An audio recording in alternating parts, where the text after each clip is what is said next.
Laura here with LauraDrives.com and Toyota of Bozeman. Today I want to talk Camry competitors, specifically the Kia and coefficient of drag, which is a big term in our industry. Let's take a look. The Camry is important to Toyota because that sedan class is really a great seller in the United States. One thing we're seeing is all of the manufacturers trying to get in on this class. It's a really competitive, really profitable, again, class in the United States. And so a lot of the competitors are trying to kind of take Camry off the throne and step up their design and their game. The more competitive this class gets, the closer the models are, both in price and design.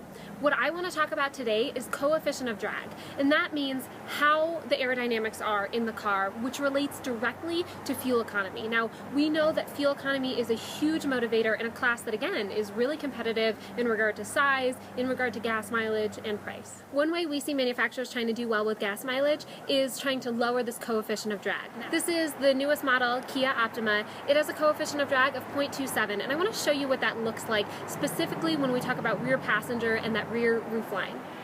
So take notice here of the slope that's in this roofline here. You can see it's pretty drastic. We have a little bit of a smaller rear window, and you can see kind of the trunk and the rear end has really kind of come up quite a bit.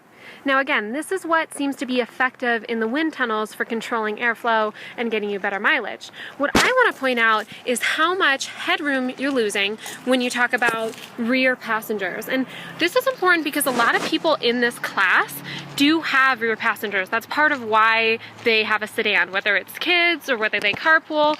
And so you can see with such a severe slope here, you're actually cutting headroom quite a bit. Now let's take a look at the Camry coefficient of drag and that roofline. So here is the 2015 Toyota Camry, again redesigned. We did see the trunk side up a little bit, but again, you can tell just right out of the gate that we have a larger rear windshield and we don't have as much roof slope. Now, the coefficient of drag on the Camry is 0.28, so not as good as the Kia, and this is a design decision that Toyota made to give our rear passengers just that much more headroom so that it can be a more comfortable ride for the whole family.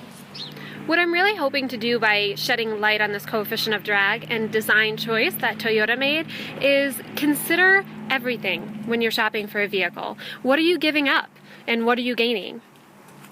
You can contact me for more information at LauraDrives.com or with information below. Thanks so much for watching.